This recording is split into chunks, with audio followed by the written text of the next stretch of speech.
Welcome to the Revenue Builders Podcast, a weekly show featuring B2B sales leaders and executives.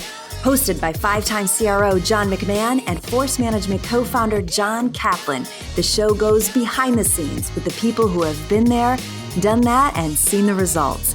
If you enjoy our content, please subscribe, rate, and review the show to help us reach more people.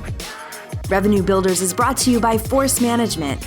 We help companies improve sales performance, executing the growth strategy at the point of sale. Find us at forcemanagement.com. Enjoy today's episode. Hey, Scott, before we started recording, we kind of started a discussion on the importance of a first line manager. So why is it, or why do you think the first line manager is critical to the success of a sales rep or an account executive? John, it's really good to see you, first of all. And Good to see you. Good to see you. This is such a great conversation. I think it's one of the most important roles, maybe the most important role in the whole growth engine.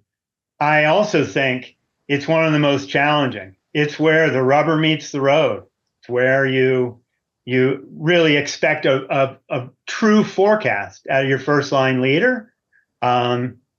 It's seller success should be the number one kind of objective and North Star, of course, hitting the number, but seller success is the first line leader's job, I think. Yeah. So, I mean, there's a lot of pressure on those first line managers, especially if they're brand new, because now they have to do things that they haven't really done before. So for instance, they have to recruit, then they have to help with onboarding and training and developing and leading. And there's a lot of, like in recruiting, they may not know what to look for. In developing, they may not know how to assess a sales rep or an account executive.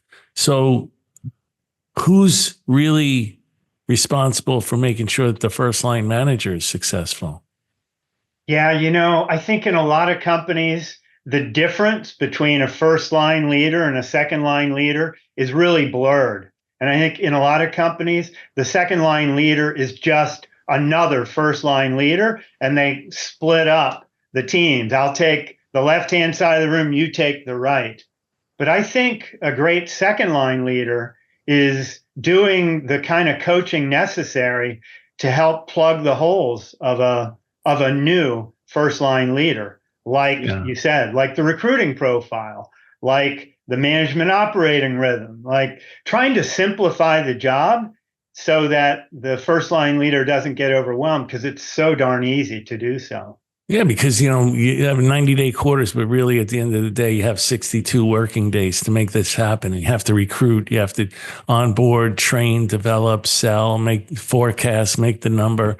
And this is where I think in a lot of companies, to your point, there's really two first line managers instead of a real good segregation of responsibilities and saying, okay, you as the second line manager, you actually have to assess and develop a development plan for each and every sales rep. You have to develop it, and you have to talk to the first line manager about how you assessed and why you think this is the development plan for these people. And then the same thing for recruiting.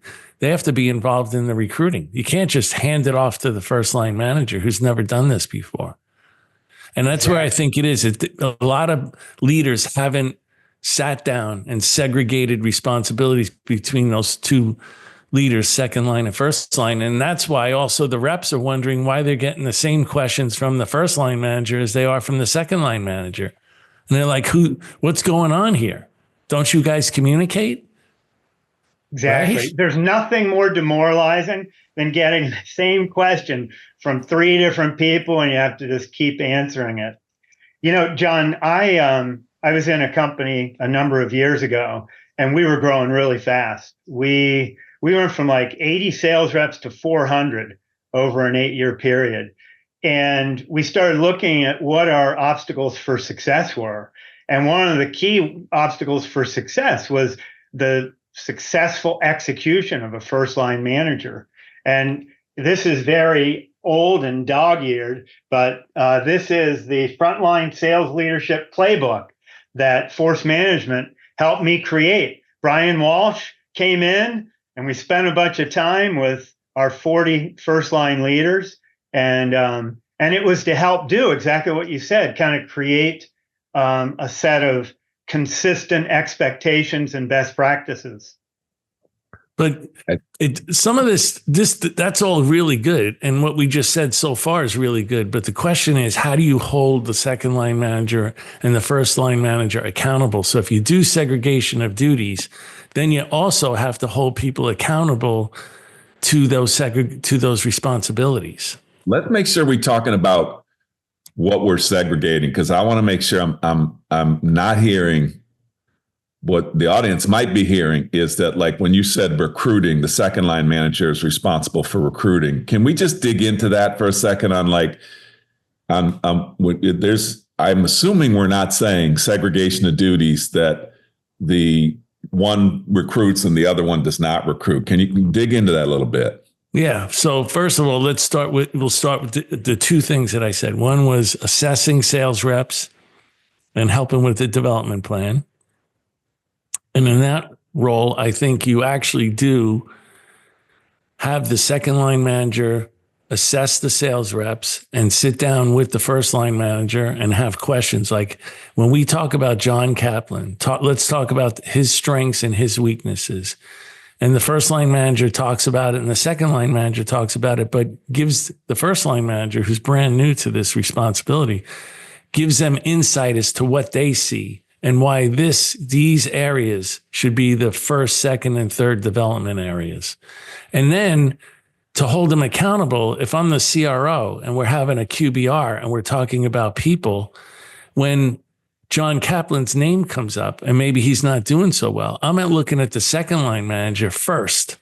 I might ask the first line manager, but I'm asking the second line manager first. Why is it that you think that John Kaplan's not doing so well?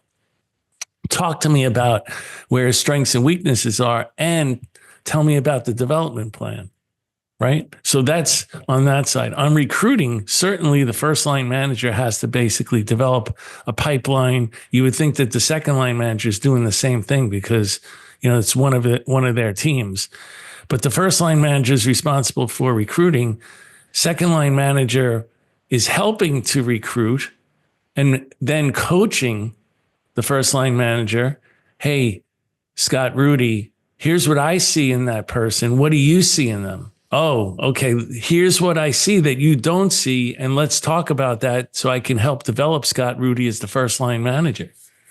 But I'm definitely involved. And when we make a decision that we're going to hire, Joe or Sally, it's a joint hire. Like we hire them because of, they met our profile. Here's where they met our profile. And here's where they didn't meet our profile. And here's the risk that we're associating with this hire. Yeah, does that make really sense? Like Cap, does that answer your question? It does.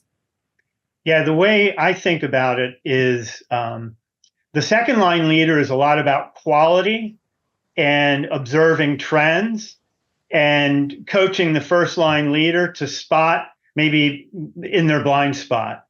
And so, like with recruiting, I think the second line leader ought to be able to observe if there have been a couple of bad hires, or if there's a blind spot around even the types of interview questions that get asked or the profile.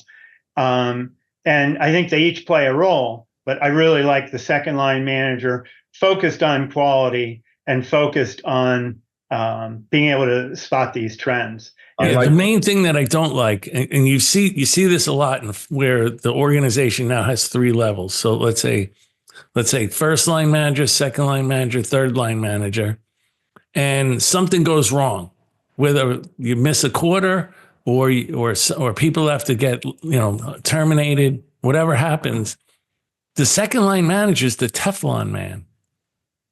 The heat comes down hard on the third line manager, comes down hard on the first line manager, and the Teflon man sits in between and plays the political role of, I'm not really responsible over here. I'm not really responsible over there, because no one's holding them accountable to certain things.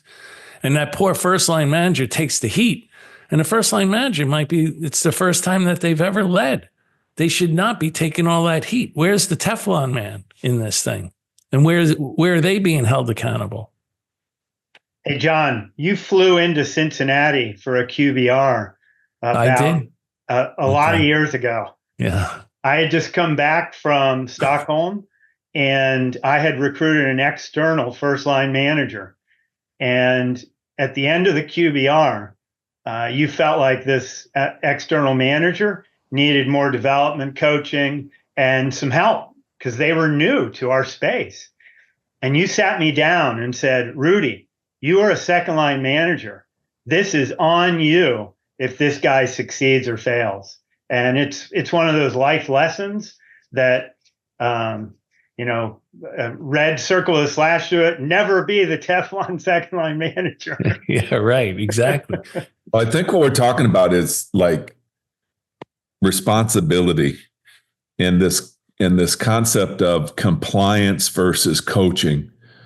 Well, I find the biggest mistakes that leadership chains make is this, first of all, everybody owns it.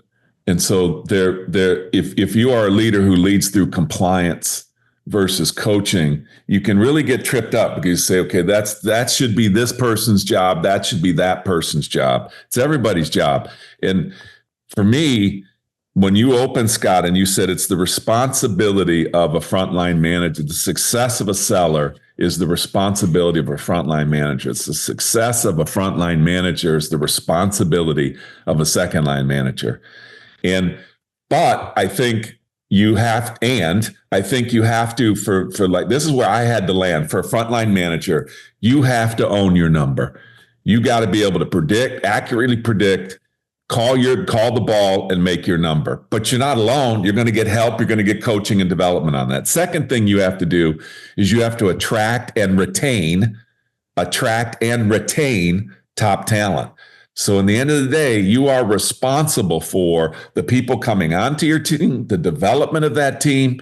You're going to get coaching and help to do that, but you're going to be held accountable whether you're successful in that role with doing that. And the third thing is you have to be a voracious qualifier. And that's something I learned from, you, John McMahon, is that you have to be qualifying everything. You have to be qualifying candidates. You have to be qualifying the number. You have to be qualifying whether we have, you have to be qualifying deals. And I just found that at that level, at that first line manager, because even if you come in from outside the company, you never sold the product, that is the job. And so you have to help that person, that first line manager, you have to help them. Okay, how do you own your number? What are the things you got to do to own your number? How do you attract and retain top talent? And then how do you be a voracious qualifier for, kind of everything you do? But I think if you don't put that stake in the ground, that's what you get, John and Scott, of everybody looking around and going, well, it wasn't my responsibility. And if you have a culture that down the line, the CRO is responsible for whatever downline he has or she has, and it's that kind of responsibility. And I can't stand cultures of compliance. They think they're doing a good job. They think they're being tough. They think they're putting accountability in, but nobody's coaching. They're all screaming at the scoreboard. It's like, okay, you don't have a champion. No crap, Sherlock. So what do you, coach me on? How do I develop a champion? Right. Yeah. And it's some kind of badge of courage, right? I used to have conversations with frontline managers and they tell me, okay, I qualified that deal out. Like they had a badge of courage. It's like, okay, you still got to hit your number. So what's next? What's the next deal? Yeah. How's your pipeline? Does that make sense, guys? Because there's like this badge of courage for compliance in an organization, which is, it's got nothing to do with our job is to make the number. Our job is to, to perform. So I think fundamentally you want to be a leader, you have to be a great coach and developer, period. I think. True. I've used the term occasionally. I wonder what you all think of this, the notion of a quote unquote franchise owner as a first line leader, because you set the tone, you set the culture, you set the esprit de corps and camaraderie, the engagement. You got to figure out when to have edge and when to have collaboration, always through the lens of coaching. But it is up to you. That's what makes it such a hard job, but such a fun job, because because you have this set of resources to deliver the number with. But it's also difficult. Let's be honest about it. It's difficult. Let's say I get promoted, but you guys are my buddies that I've hung out with and I drank beers with, and we played football or hockey on the weekends and that type of thing. Now I have to manage you, right? And a lot of times the person gets promoted thinks that everyone's just like them. So they don't see, and they have real difficulty assessing, why Scott's strong and where he's weak, and the same for John. And so they go around or they think they have to be super salesmen. Let me show John and Scott why I got promoted because I'm a super sales guy. Well, none of that stuff is sustainable. And that's where you need good coaching from that second line leader. And that's really what I'm talking about, is that sure, there's segregation of duty. Sure, there's compliance. Sure, there's coaching. But overall, that second line manager has more of an effect on the success of the first line manager and the reps than most people think. They just look at that first line manager and hold them accountable to it. And I think the thing that creeps me out all the time is that second line manager is not held accountable for stuff. Yeah, when you said that Teflon comment is so critical, because you can spot it, like in a QBR, you can spot it in a visit to an office or a visit to a region. And I think I think what we did really well back in the PTC day is we had an operating rhythm, first of all, that we had to be accountable to present our information about our people, about our numbers, about our territories. So there was that operating rhythm that you held up, Scott, that playbook.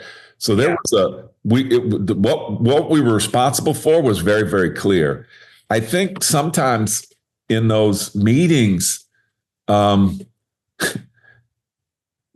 people that were if you're a second line manager and you see a first line manager, struggling with an answer or what have you, your job is to not jump in, but your job is the company needs an answer. So if that first line manager doesn't have the answer, you would expect, if you're a third line or CR or VP of sales, that somebody in that down line or in that up line has an answer for the question that you are. There's your sign.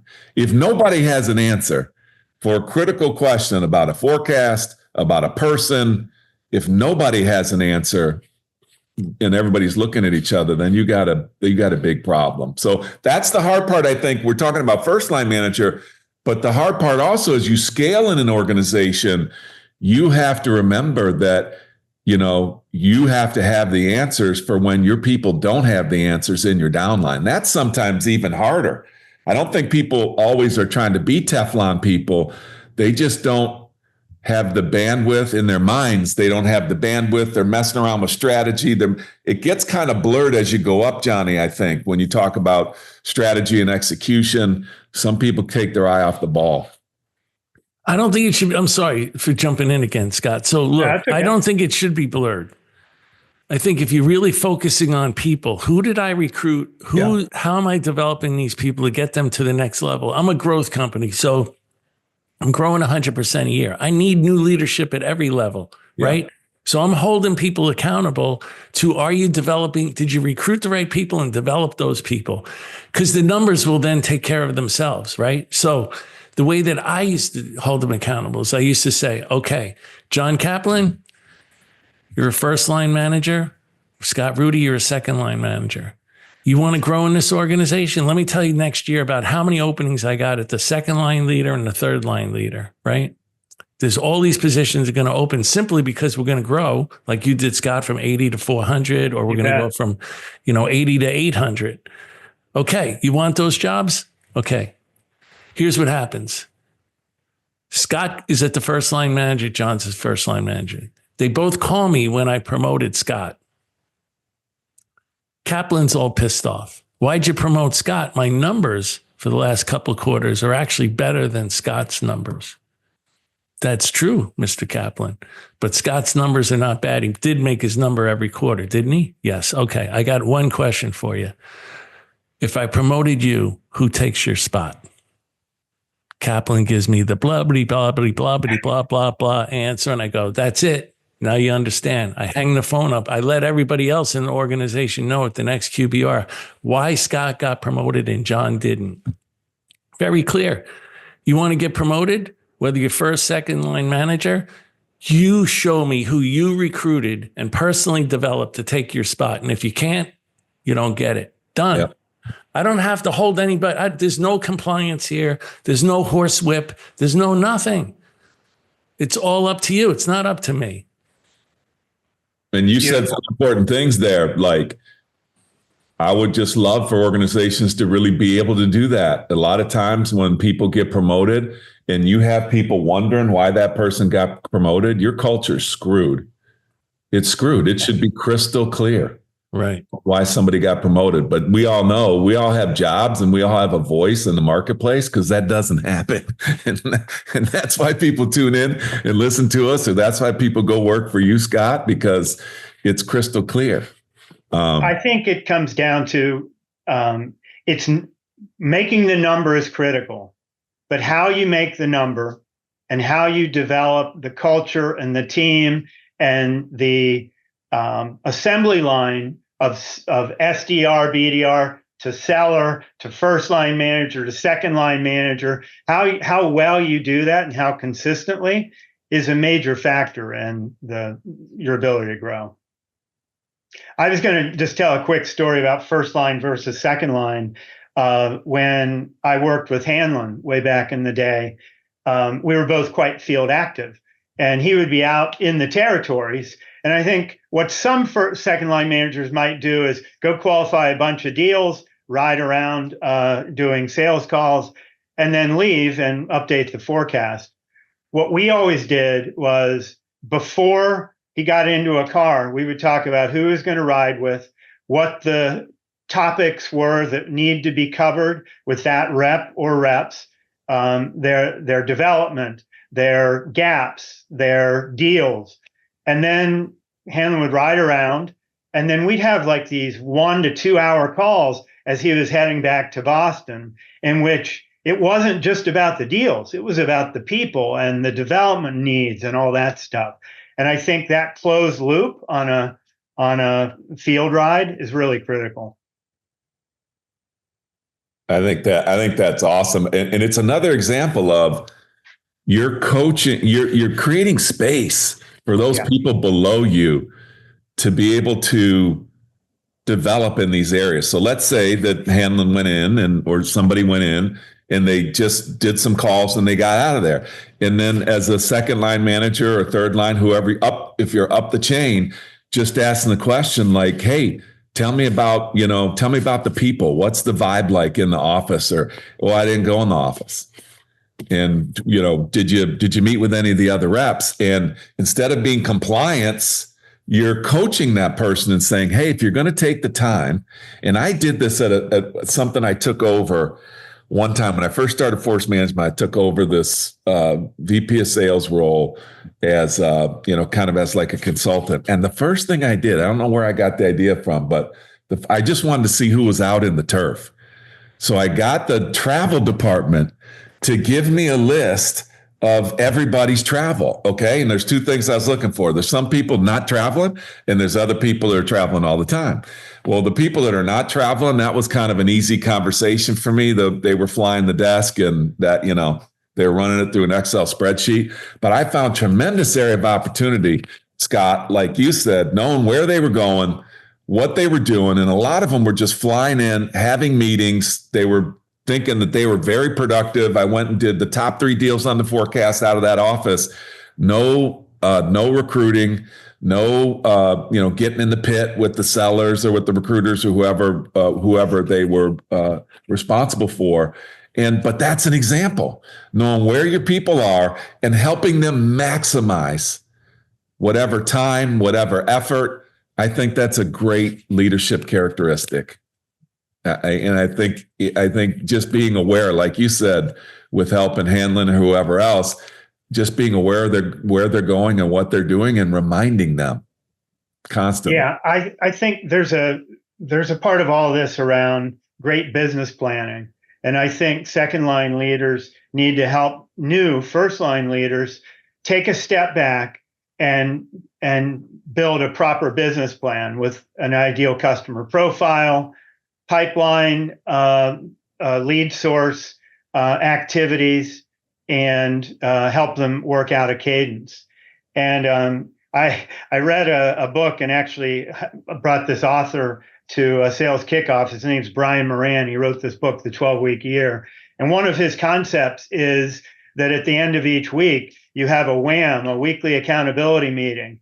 And the whole idea behind it is peer accountability. And it can also work between a first and a second line leader. Here's what I said I was going to do this week. Here's what I actually did. And I'm not talking about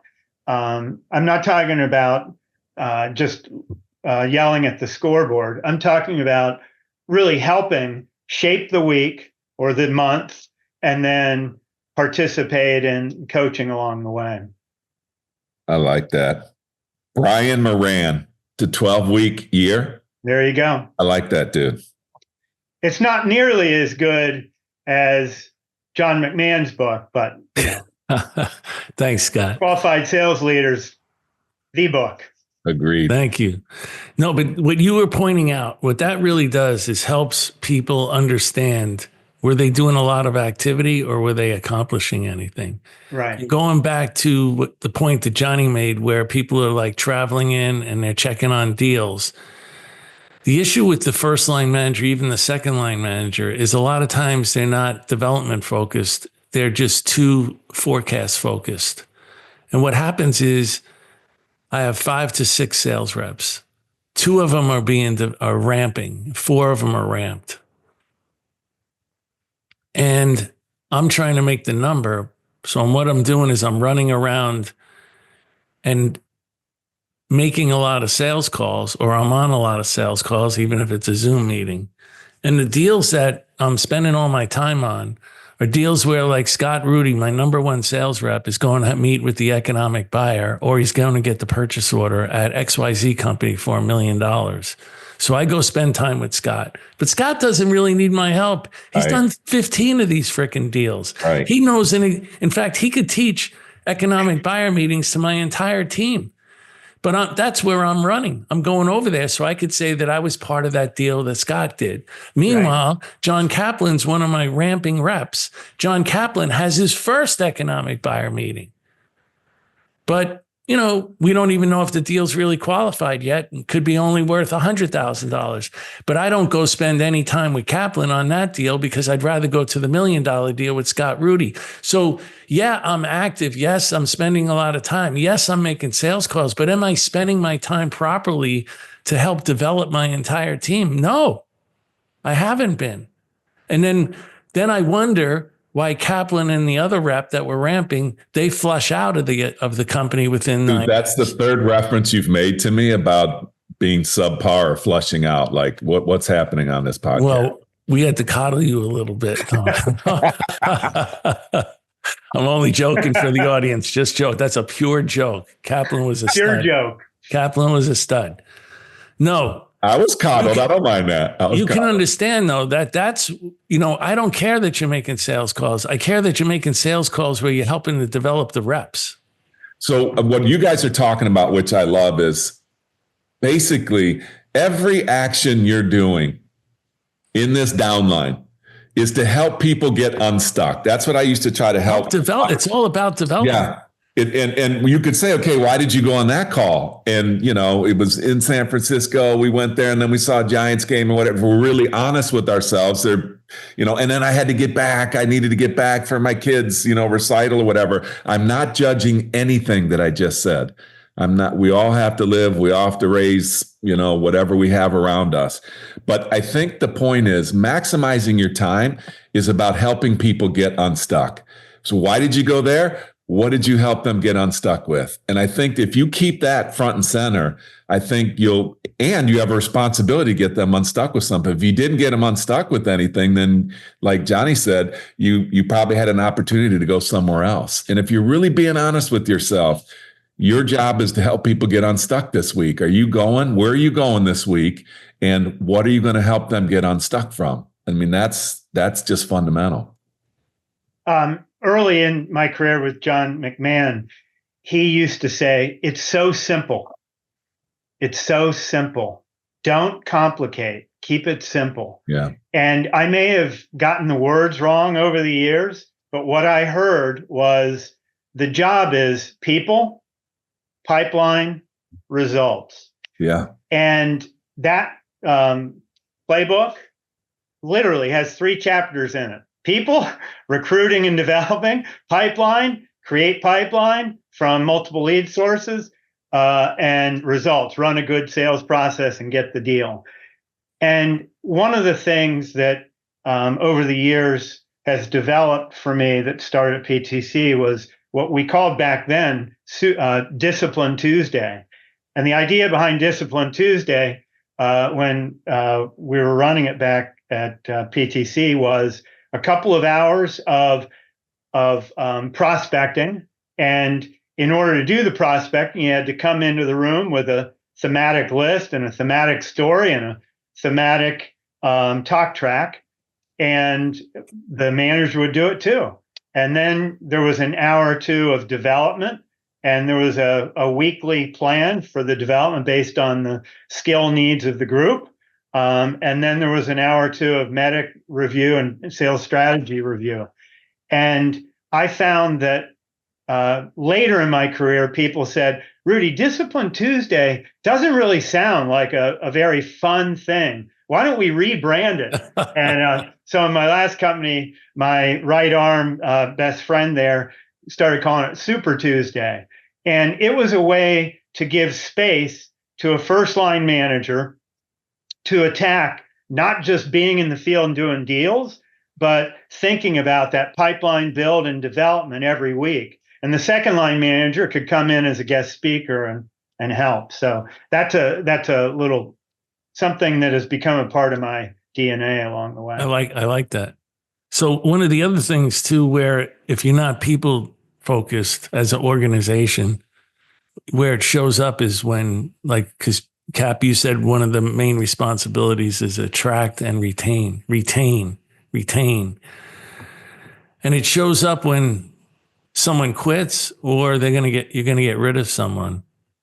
And then I've been asked to come into some organizations where they do have a churn problem and, start asking questions. So then you ask the question and you have the whole chain sitting there in front of you. Okay, we got rid of Joe. Why'd you get rid of Joe?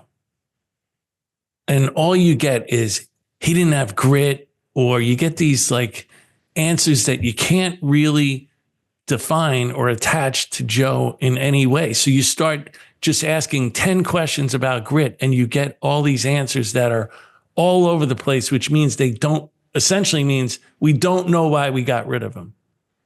Okay, so if you looked at his resume and you interviewed Joe, but he was in a different body, just changed his name and changed his body, would you hire him again? Yes.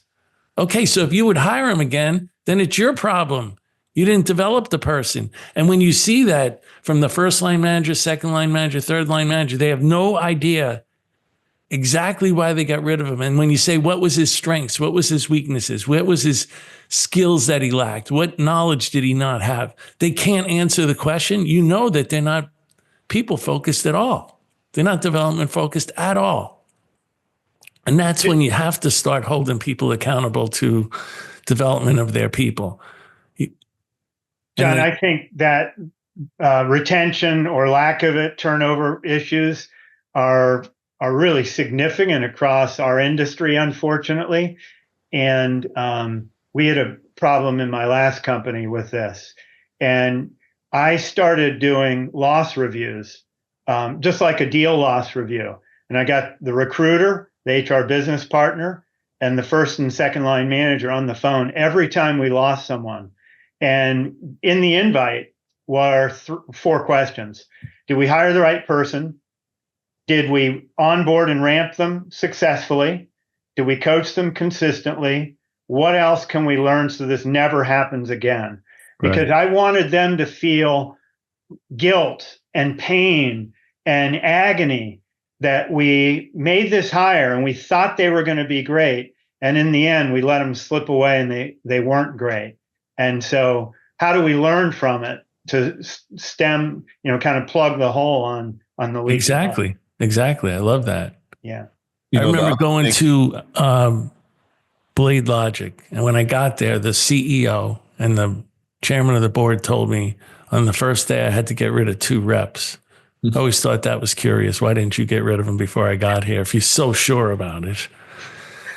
So I said, well, I'll look into it. No, you got to get rid of them. I said, give me some time. I want to look into it. So I pulled the resumes, called the people on the phone, interviewed them, went and did this Profiles International Characteristics or Behavioral Traits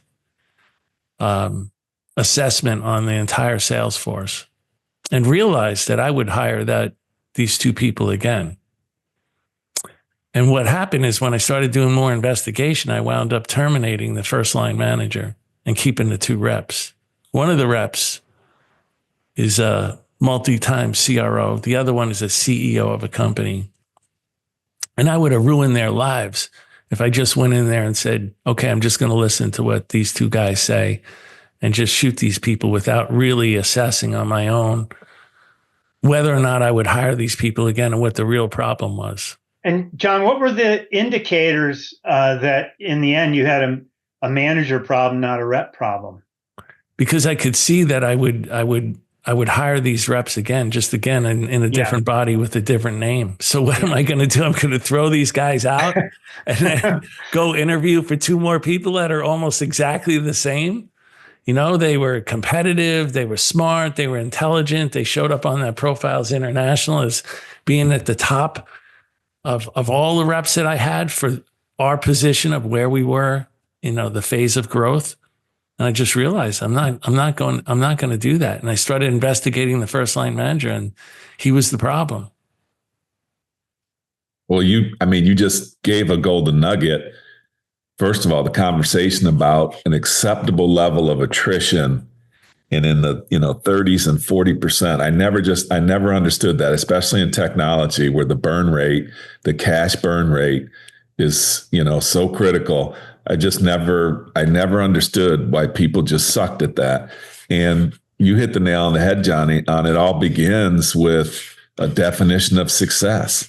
And, we've talked about that a lot. There's still companies that I'll say, well, they'll say, hey, Cap, we're going to hire in Charlotte or whatever. Can you got any people you could recommend? And I said, I don't know.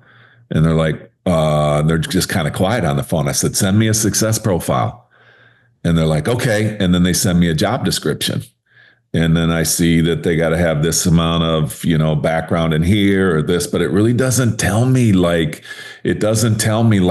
does success look like in your company?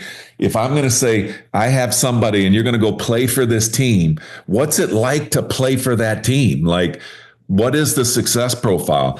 And Johnny, you just kind of, you kind of moved over it when you said, success profile and the work that you did with that company that helped you with that. But I find this is like still today, fundamental. 90% of the companies don't have it. They have this urban legend of what success looks like, and somebody didn't have grit and they weren't tough enough and they didn't. And by the way, all these things start popping up after they're gone. Like I used to tell people, if you recruit somebody, you are responsible and they don't make it, you're responsible for putting a toe tag on that individual, zipping them up in a black bag and bringing them to their families. I used to say this, bringing them back to their families and explaining why they didn't make it, why they died under your command. I don't know how many times we can say it in this podcast, Johnny, but still, I'd say, less than 20% of the organizations out there really have good behavior and adoption around success profiles. Right. So I have a question for you about that. If you do define a good success profile and you're scaling up, so you're hiring a lot of people, and you get a recruiter that comes to you and says, look, I know this person isn't in the profile, but wow, they are a trained killer. They are so good at their job. Like, you've got to take this person. And they're outside of your bell curve for what you're looking for. Is there enough courage in the org and support of the first line leader to reject that outside of the profile to consistently higher to what you're looking for. Well, I'm a walking example of that. And I think for the recruiter, if you have experience with that recruiter, they know your organization really well. They know your success profile. They know they're, putting forth an outlier. I would interview that person 100 times out of 100. And the reason why I say that is, like, I'm very grateful, Scott and John McMahon. I wasn't in the profile, man. I came to I came to PTC as a sales manager and had not, that was pretty rare. And I'm not saying you didn't do it, but you didn't do it a lot. And so I was very thankful for that. I'm going to do a follow-up later after we finish this topic, but people that come in from outside the company to lead, and they make a massive error on how long they have to actually learn the product and differentiators. But back to your question, Scott, I think if you set it up the way you set it up, this recruiter knows my profile, and they identify what they say is an outlier, and they specifically tell me why, and I have good success with this individual.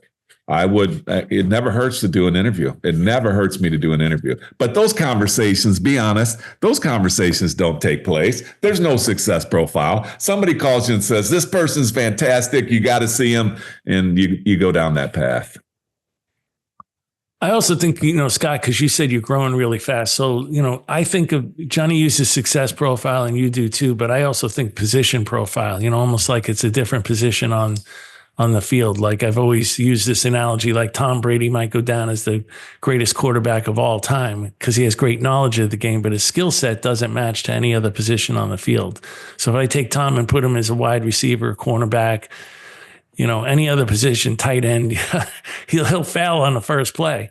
And we'll wonder, what the hell did we do that for? So I think of, is it a territory rep? Is it a major account rep with multiple major accounts? Is it a global account rep? What type of rep is it? And do I have a position profile for that position? Right. And then if I'm growing really fast, now somebody that I know recruits for me and says, you got to take this person. I'll interview him, like Johnny said, and then I'll see if in my plan, I have a position for that person, because maybe I'm breaking out major accounts. Maybe I'm breaking out a global account, or maybe I'd like to break out a global account, but I never had anybody in my company that could do that. So yes, I'll interview them and see whether or not I can fit them into a different position. Right. But how many people out there, just follow up on that, how many people out there will get a resume, or they'll hear from a recruiter and they'll look at something and go, oh, that person went to Shippensburg. And I'm like, okay, they went to Shippensburg. Or that person. What? But maybe they wrestled. Yeah. Maybe they were a top-notch D1 wrestler. You understand, right? They're looking at a job description. They're saying they don't have 2 years of that, or they don't. I just don't think the great talent finders, they have a great success profile, but they're always on the lookout. Because guess what happens? Some companies have a success profile under their very noses. The success profile has changed. It changes as you grow, to Scott's point. It changes as you grow. The same territory rep, when you were going 0 to 15 to 30, is completely different when you're going 50 to 100, 100 to 200. Yeah. Well, we're kind of around the edges of a time management discussion, which is, when do you recruit? Do you recruit when you have an opening and you got to microwave and find a candidate in 2 weeks because you got an open quota? or are you a crock potter, and every Friday you're doing cups of coffee and shots of tequila with people in the community to always have this open rec mentality, so that when you find a great one and they slot in, like John just talked about, then you bring them in. Yeah. You have to, you're a crock pot. You're always looking. Always. In fact, I've told this story before, so, but it's a while on this podcast, but I was always looking, and a lot of times I'll find someone, because I'm looking all the time, and I'll go to the CEO and say, look, you got to interview this person. CEO go, this happened to me many times. John, you already used your head count for the quarter. Yeah, I understand, but you need to interview this person. But why do I need to interview them? Because it's an A player and they don't come along very often. So you have to interview them right now. But we don't have any headcount. Okay, you interview them and then you tell me whether or not that we have any headcount. They go interview them, they come out and they go, that guy's unbelievable. We got to hire him. And I go, no shit. So the question is, who are we going to, somebody in some organization, it may not be sales, is going to, that's a low performer, might lose their job today because we got to hire an A player. And so you're looking all the time. And I've even put people on ice where I've taken them and just same scenario.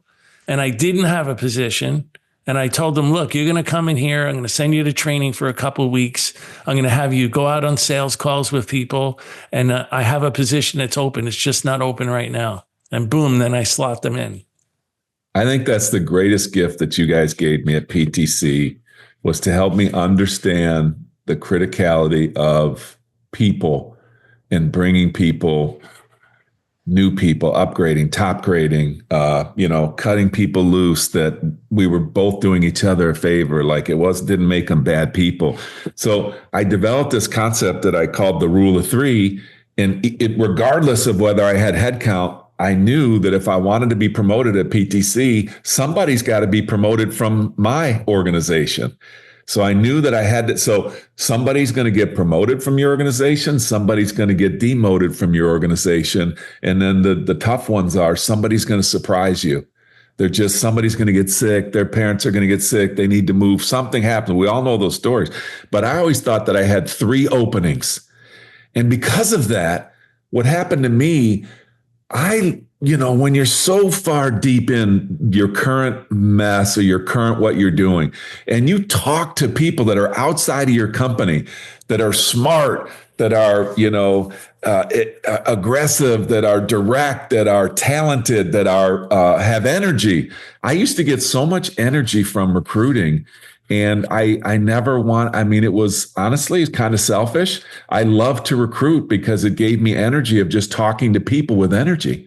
And sometimes when you have a need to recruit, you got this little energy drain inside of your own team or whatever, just some situations going on, and just opening the door and getting out there and talking to other people about exciting industries, exciting things going on. I would get energy. And I'm thank God that you guys, and let's talk about that operating rhythm, Scott. It was an expectation. Let's not talk pie in the sky. Johnny, when you started a forecast meeting, this is what helped me.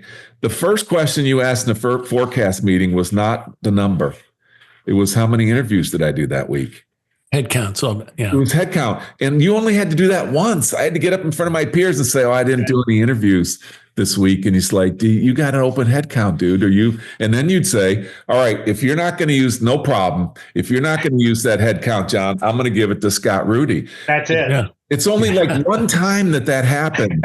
Right. So anyways, I just wanted to give some spirit around that. Like if you don't get enthused and energetic around the concept of recruiting, you're going to have a tough time leading, I think. I think recruiting talent and then making some small contribution around coaching and watching that talent grow is the greatest gift. It's the greatest part of what we do. My son, I have 2 sons and 3 daughters, but my son that lives in San Diego became a sales manager over the last year and a half for paychecks. And they said, congratulations. His name is Scott. Congratulations, Scott. You have 2 reps on the team and you have quota for 10. Go have a great fiscal year. Yeah. And so you can imagine. And so it started. And that experience, I think, really helped him understand the notion of always be recruiting. And he today is one of the top 3 sales managers in the company. And it's because he always had a full team. And in the industry he's in, it's easy to get behind on the number. Yeah, that's really good. And Johnny, McMahon, and Scott, like, I don't know if I said this, because I'm always thinking it, but like my history with the both of you is Scott recruited me, found me in Grand Rapids, Michigan. And I really love this story because Scott found me, and then there was not an opening on his team. So he had to offer me up to the company.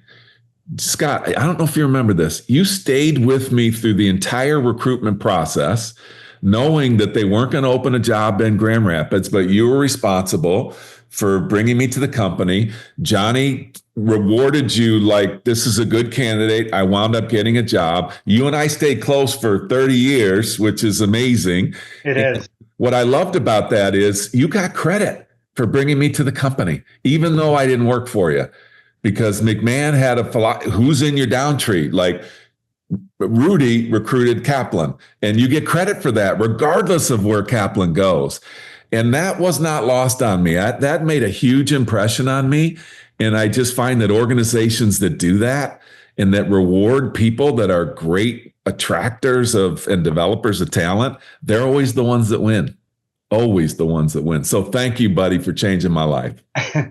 Hey, I think you want to be accountable and focused on your individual and team results.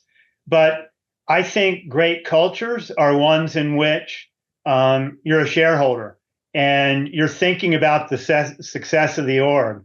And we need great talent. As I flew around at PTC, one of the first things that I would do when we had breakfast as we were heading out on sales calls was look at the stock price from the previous day. And we were all in it together. And I was so excited about your leadership and what you could do that how could I not? I knew you were going to be great. And I was equally excited for what it meant for you and your family. Appreciate that, buddy. A lot of love, buddy. A lot of love. That's having a mentality, like Scott said, of being an owner versus an employee. Yeah. Exactly. There's too many employees out there. There's not enough owners. Well, it's also one of the other. Go ahead, Scott. I'm sorry. One of the other aspects of first line leadership that I think comes in a second or third wave after you get your feet under you is kind of resource orchestration and alignment. I see way too many sellers that almost take pride in doing the deal on their own and not being comfortable with getting other people involved. And I think great first line leaders open that up and they inject senior leaders into the deal and SCs into the deal and partners into the deal. And they're always thinking about, I think there's a phrase, the more people that are talking about your deal, the better off you are. Totally. And it's the same commission rate, whether you do it on your own or whether you have the CEO and the CRO and the head of service on down all working that deal with you. Yeah, I think there's nothing better than you bring in a really big deal and then the people that are really talking about it the most are all the support people, not the sales rep or the sales manager. And they're all saying, I helped do that deal. And I think that's fantastic culture when you can develop that. I do too. And I think also the other part of that culture is if it's okay not to know something, but it's not okay not to be doing anything about it. So instead of being the compliance person and telling them you suck, you don't have a champion, like, okay, we don't have a champion here. In most deals, we don't have a champion. So what are the steps that we're going to go through? And I think that if you're thinking about your culture right now, is that if people are like not willing to tell you what's really going on, or you're looking at deals and you're feeling like people are just trying to like tell themselves stuff to make them stuff feel better, it's part of your leadership, because you must not have a culture that says, and I think it sums it up, it's okay not to know, but it's not okay not to be doing anything about it. So anybody can bring anything up. It's when they don't bring it up and you lose for whatever reason we were not talking about is a big challenge. That's like Johnny McMahon. Every big deal has like 100 mothers and fathers in a company. Everybody was involved. In every bad deal, it's like an orphan. Like you're the only. Right. It was John Kaplan's deal, and that was it. So. Yeah. It's culture. Yeah. I want to tell a story on going back to the profile. Can I tell a story on that? Please. So I get called by a venture capitalist. You got to come into this company that's growing really fast. And they hired 20 enterprise salespeople because they were inside sales. And none of the 20 are making the number. So I go in there, I talk to the CEO first and get a breakdown of what's going on in the company. They're moving from inside sales to, typical start of a company. They either start PLG or then inside, and then they got to get bigger deals. So they try to go enterprise. So I ask them, can you show me the position profile? What's that? And I say, well, it's at least just one page of the skill set, the knowledge, the characteristics of the person should have. I don't think we have one of those. Okay, well, can you call the CRO? Yeah, call the CRO, hangs up the phone in front of me. We don't have one of those. Okay. So I start to learn more and I say, well, tell me a little bit about the person that's a CRO. Well, they started with me. They're a good friend of mine, and they were the original VP of Inside Sales. Well, can I ask a question? Have they ever sold outside? Have they ever sold enterprise deals? No. So I look at him and I go, I know what the problem is, but I don't think you want to hear it. And he goes, no, I don't want to hear it. And I said, well, nice having a meeting with you. See you later. So you had a VP of Inside Sales that hired 20 people without a position profile, and none of them were making the number. And it's a drag on the quarter, drag on the earnings. And they were wondering what the problem was. And the CEO didn't want to hear it from me. And I could tell because he was friends with the VP of Inside Sales. Oh, boy. That company didn't make it. They actually did, but they had a long turnaround and eventually figured it out and got rid of brought somebody in that actually didn't get rid of the guy. They brought somebody in that was an enterprise VP of sales. The next level of conversation on that is this on the position. So we talked about a success profile, talked about kind of the nuances of the position.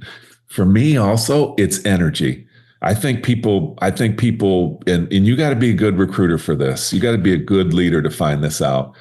It's not whether or not somebody can do something. This is what I've learned. There are a lot of people out there that can do the job, that can do the role, that have the chops to do it, that have done it before, that have the capabilities, blah, blah, blah. Until I figured out, do they have the energy to do? It's not whether or not somebody can do something. That's step one. It's qualifying the individual they can do it. You have to qualify that they have the energy to do it now, like right now. So I find so many companies make a mistake. They're like, hey, look at this person's profile. They've done this, they've done that, they've done everything that we're asking, that we're going to ask them to do. And then in my mind, I'm thinking, yeah, but do they want to do it? Do they want to do it? And I think people, they miss that because they're, somebody says, and honestly, people aren't lying. They're not being honest with themselves. Like for me, like to go to PTC, like you guys told me, hey, I know you're making 150 grand in salary at your regional job at Xerox. We're going to make you a district manager and pay you 40 grand. And I'm like, yeah, no problem. Meanwhile, I'm about to throw up. I got 3 kids.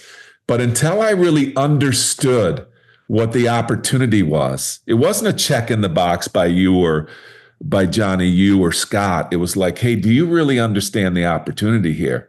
And you guys were invested in. I had 3 kids. That's no small. That's like taking the interview to a next level. It's not whether or not I can do it. It's like, are you going to have the energy to do it? And I want people to kind of put that down as something. Do you really understand people's energy? Because they can fool you. And when I hear energy, there's the energy like this, but there's the energy like, are you reliable? Are you getting it done? Do you have urgency? Are you not just doing work, but actually having outcomes that are meaningful? And there's that kind of energy. Yeah. And the energy, Scott, also for me, does that get you out of bed in the morning? Are you hyped up to do it? Like, like you got to be in a mindset that I want to go rip the heads off the chickens to do this. And, I don't think people get to that level on interviews. Inspiring others is a key part of being a great leader, don't you think? No doubt. Yeah. No doubt. I think it's whether or not it gives you energy. So like I would work 16-hour days when I was in the startups, and then we get acquired. And then all of a sudden I'm in meetings. I'm not making a ton of sales calls. I'm not traveling all over the world. And I remember one time I came home at 5:00. My wife was like, "You're sick." I go, "No, I'm not sick." She goes, "What are you doing home?" I said, "All I am is in meetings all the time. I'm not traveling. I'm listening to a bunch of bureaucrats. They don't care about sales reps or account executives. They're talking about some political bullshit that I could care less about. I got no energy. I feel totally drained." So to Johnny's point, does it give you energy or take energy away from you? And that can also happen with your reps. If you decide, I'm going to move 5 reps from territory manager to major account reps, or the other way around, major account reps to territory reps. Yes, they can do the job, but does it give them energy? Are they willing to put in the time and effort that's required to do the job? And then it gives them energy. So in the startups, I was hopping out of bed at 4:30, 5:00 in the morning, going until all hours of the night. Then I get acquired, dude. I got no energy. I'm checking that alarm clock now. Shutting that thing off, and I'm home at 5:00. No, dude. And that acquiring company, something's wrong. I can do it, and I can keep vesting my options, but I can't do it. I can't. And that acquiring company looked at you and said, "This guy's a home run. Like, we got John McMahon." Right. And nobody talked about the energy of what you're going to ask John McMahon to do, and that's why he didn't stay. Yeah. So the question is, how do you get there? I like a lot of people say, "Okay, I get it," but how do you find out somebody's energy? A real simple way, I think, is I say, "Hey, I want you to think about your ideal job or an ideal job for you. And I want you to think about the 3 things you love most about that job. What are the 3 things you love most about that job?" And then I figure that out. I write that down. And then I ask them I say, "I want you to think about the worst job you've ever had. The worst job you've ever had. And what are the 3 things you hated about that job?" And I find that there's so many golden nuggets in that question, because a lot of people have written back to me when we've done this on this podcast. They're like, "Yeah, but how do you get to somebody's energy?" That's a really good way. Get them talking about what they love and about what they don't like so much. And also about the best manager they ever had and the worst manager they ever had. I love that. That'll tell you a lot. I love that question. And when they start talking and they've got that energy and they're passionate and they come out of their seat, you can feel it. Yeah, you're right. Yeah. You can. Yeah. Good job, Scott. Johnny, we only got to like a quarter of this, so you got to come back, Scott. Yeah, that was good. Because we're going to talk about, we don't have time today, but we're going to talk about that wrestling match. Got to talk about the wrestling. You being a college wrestler and all. Yeah. And we're going to talk about that wrestling match that you and I had. You guys were wrestling in suits, right? Yeah. In front of what, 20 or 30 of the sales reps? I was having a North American leadership meeting, and Cap was having a European leadership meeting in separate conference rooms. Yeah, and he came into my boardroom in PTC in corporate headquarters. He starts talking smack, and you can't tell from these videos, but like I can eat soup off Scott's head. So I learned a few lessons. So being a Big Ten wrestler and a Mid-American Conference football player, there were some adjustments I had to make, brother. Yeah, when you put me over your head, it was like I was way up in the Empire State Building, for crying out loud. I wasn't used to that kind of height. Good times, buddy. Good times. Love you. The question is whether or not it gave you energy or took energy away from you. Oh man, I loved it. The thought gave me energy. Afterwards, I didn't have a lot of energy. But. Yeah. Hey, Scott Rudy, buddy. We got to have you back. Thank you, brother. Hey, thank you. It was great seeing you both. Take care. Thanks to Scott Rudy. Thanks to John Kaplan. And thanks to everyone for listening to another episode of the Revenue Builders Podcast. Thanks for listening to today's episode. Be sure to check us out at forcemanagement.com.